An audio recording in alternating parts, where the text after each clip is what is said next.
আমাৰ মামু বনাই আছে কি দেখাওঁ আহক এতিয়া ইয়াৰ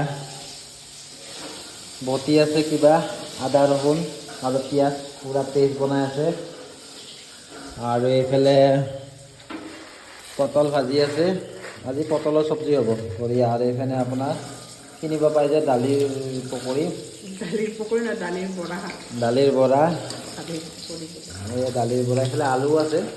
মানে আজি বঢ়িয়া হ'ব খানা হয় না পুৰা টেষ্টি হ'ব না খানা বঢ়িয়াকৈ বনাব আৰু এইফালে আটা মাখি ৰাখিছে ঠিকে হয় কিন্তু আমাৰ বেলনা নাই এতিয়া বৰ্ণালী কি ব্যৱস্থা কৰে বা চাওঁ কিবাটো ব্যৱস্থা কৰিব তাই যেতিয়া বনোৱা হৈ যাব মই আপোনালোকক দেখুৱাই দিম কেনেকুৱা কি টেষ্টি হৈছে পুৰা ভালে হ'ব যেন লাগছে নে কি ক'ব বৰ্ণালী